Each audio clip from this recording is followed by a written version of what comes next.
விஜயகாந்த் காலத்து தேமுதிக தான் இப்போதைய தேமுதிகவா?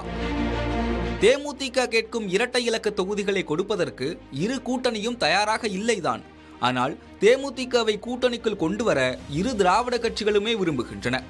2006இல் அதிமுகவின் தொடர் ஆட்சி கனவை தகர்த்தது, 2011இல் அதிமுக கூட்டணிக்கு பிரம்மாண்ட வெற்றியை பெற்றுக் கொடுத்தது, 2016இல் திமுகவின் வெற்றி வாய்ப்பை திசை திருப்பியது என கடந்த காலத்தில் தேமுதிக முக்கிய சக்தியாக இருந்திருக்கிறது. ஆனால் கடந்த 2021 சட்டமன்ற தேர்தலில்தான் மிகப்பெரிய சரிவை சந்தித்தது தேமுதிக. போட்டியிட்ட 60 தொகுதிகளையும் சேர்த்து மொத்தமாகவே 2 லட்சம் வாக்குகள் மட்டுமே கிடைத்தன. ஆனால் இந்த தேர்தலில் விஜய் எனும் பிம்பம் முக்கிய பங்கு வகிக்கிறது.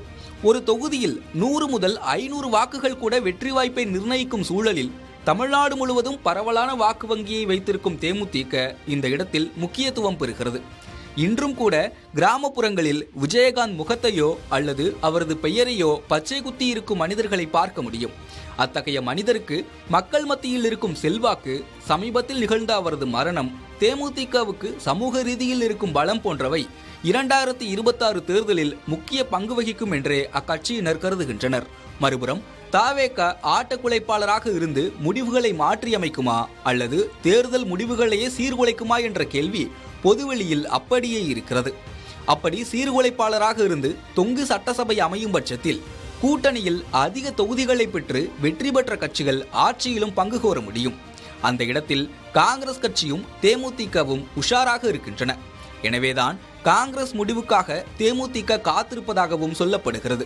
இந்த சூழலில் 234 தொகுதிகளிலும் விருப்ப மனுக்கள் பெற தொடங்கி இருக்கிறது தேமுதிக. அதோடு பிப்ரவரி 17ஆம் தேதிக்குள் கூட்டணி தொடர்பான அறிவிப்புகள் வெளிவரும் என்று அறிவித்திருக்கிறார் தேமுதிக பொதுச் செயலாளர் பிரேமலதா விஜயகாந்த். இறுதி வாக்காளர் பட்டியல் அறிவிக்க முன்னாடி எங்கள் கூட்டணியை நாங்கள் இறுதி செய்வோம். இங்கு 5 கேள்விகள் இயற்கையாகவே எழுகின்றன. 1. இரு கூட்டணிகளும் தேமுதிகவை விரும்புகின்றன. எந்த கூட்டணிக்கு சென்றால் தேமுதிகவுக்கு பலம்? 2. காங்கிரஸ் நிலைப்பாட்டுக்கு தேமுதிக காத்திருக்க வேண்டிய தேவை என்ன? 3. இரு கூட்டணியிலும் பேச்சுவார்த்தை என்ற விமர்சனத்தை எப்படி புரிந்து கொள்வது? 4.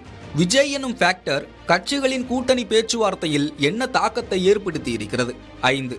இந்த தேர்தலில் தேமுதிகவின் சாய்ஸ் எந்த கட்சியாக இருக்க போகிறது?